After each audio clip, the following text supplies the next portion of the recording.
शेरबहादुर देउवाको घरमा जलेको पैसा नक्कली हो, त्यो एआईबाट बनाएको हो भनेर नेपाली काङ्ग्रेसले नाङ्गो झुट बोलिरहेको छ। जनताहरूले खुद आफ्नै आँखाले देखेका छन् त्यहाँ पैसा जलेको, जल्नबाट बचेका टुक्राहरू भेटेको, पैसा त्यहाँबाट करोडौँ पैसा चोरी भएको, महँगा महँगा गरगहनाहरू चोरी भएको, लुटिएको, लगेको खुद जनताले देखेका छन्। पैसा उडाएको, प्रचण्डको घरमा पैसा जलेको, पैसाका बचेका टुक्राहरू भेटेको खुद नेपाली जनताले देखेका छन्। कतिसम्मको नाङ्गो झुट बोल्न सकेका हुन्। अझै यी भिडियोहरू सबै फेक हुन्, नक्कली हुन्, एआईबाट बनाएका हुन् भन्दै प्रचार गरिरहेका छन्।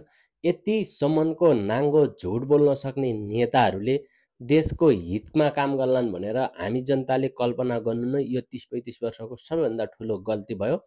अब पनि यिनैलाई नै भोट गर्छन् भने जसले भोट गर्छ त्यो नेपाली जनताले भात हैन गु खाए हुन्छ।